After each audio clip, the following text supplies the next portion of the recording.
ነው ጦርነት የወንበር ጉዳይ ነው። ብዙ ጊዜ 4 ኪሎ ላይ ነው የምጣለው ይመስለኛል።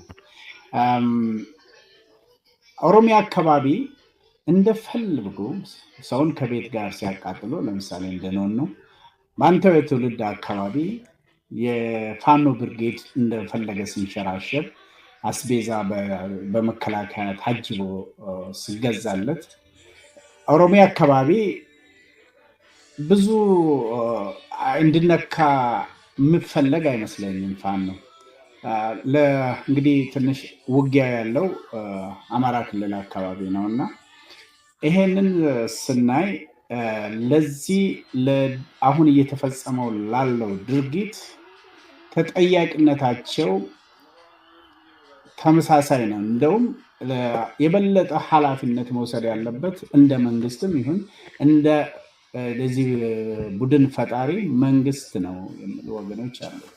እዚህ ላይ በተለይ ኦሮሚያ አካባቢ ለሚንቀሳቀሰው ከቨሬጅ የመስጠቱ ሁኔታ ከተጠያቂነት አንጻር እንዴት ታያለህ? እነዚህ ሁለቱን አንድ ላይ ያያይዘን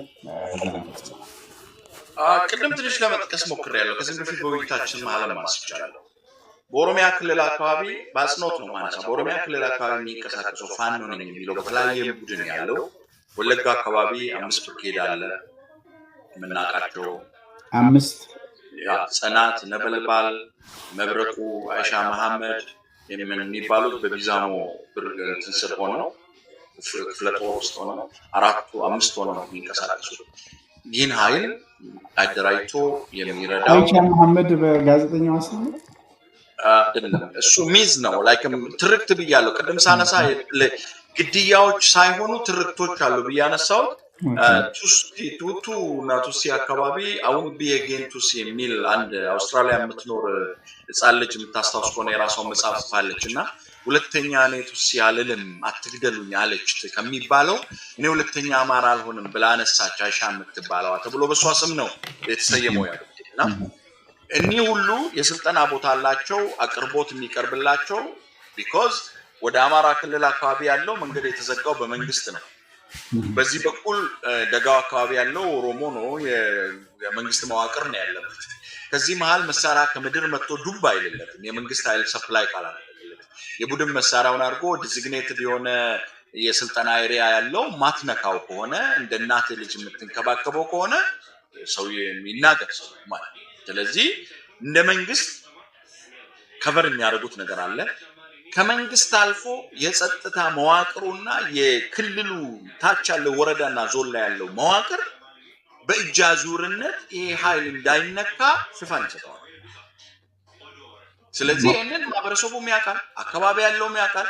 እነሱ ፋኖ ራሱ በጠይቅ ይነግሩሃል። መንግስት ምን አደረገን፣ የክልሉ ወረዳ ምን አደረገን፣ እንከሌ ምን አደረገን። አልፎ በጣም ብሔርተኛ የሆኑ የሰብአዊ ድርጊቶች አፈጻጸም ህልናቸው የሚያስገድዳቸው የአካባቢ ፖሊስ በተለይ ደግሞ ከህዝቡ አብራክ የወጡ ሚሊሻዎች ናቸው መስዋዕትነት እየከፈሉ ያለው።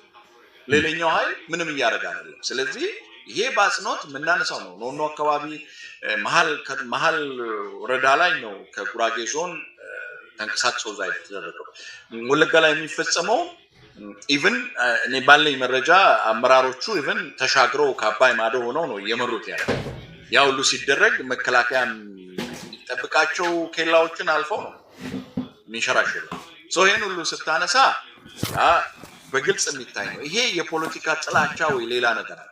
ስለዚህ የመንግስት መዋቅር በዛ ነው ያለው እና ይሄንን በአጽንኦት ህዝቡን ማወቅ አለበት። መንግስት የአንበሳ ድርሻ አለው የዜጎችን ወጥቶ መግባት ሌሎች ስቴክ